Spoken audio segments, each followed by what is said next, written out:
الاهلي 9 اهداف. هجمه في نص الملعب.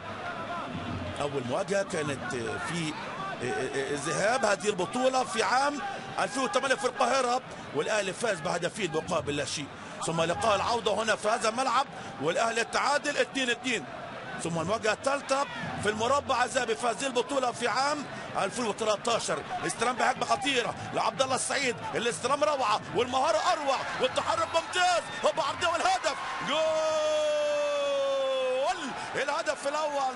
الله الله الله الله على النادي الاهلي. الهدف الجميل في الباصه الروعه من عبد الله السعيد والتحرك الممتاز من مؤمن زكريا، ولعب عرضيه ساحره، هديه جميله لقدم اللاعب الايفواري سليمان كوليبالي.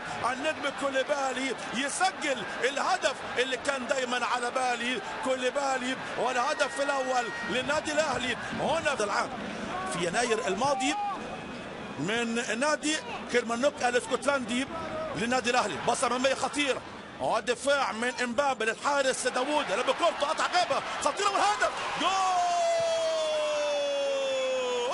الهدف الثاني، عملوها تاني وسجلوا الهدف الثاني.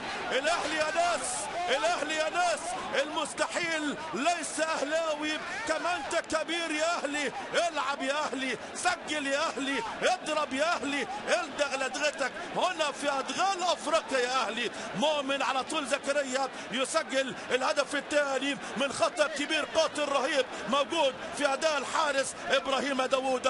بص المهاره واللمه والهدف روعه روعه روعه. الله عليك يا ولد، الله عليك يا مقاتل، الله عليك يا موهوب مؤمن زكريا. والهدف الثاني في المباراه في اول تقريبا ربع ساعه من عمر المباراه. البدايه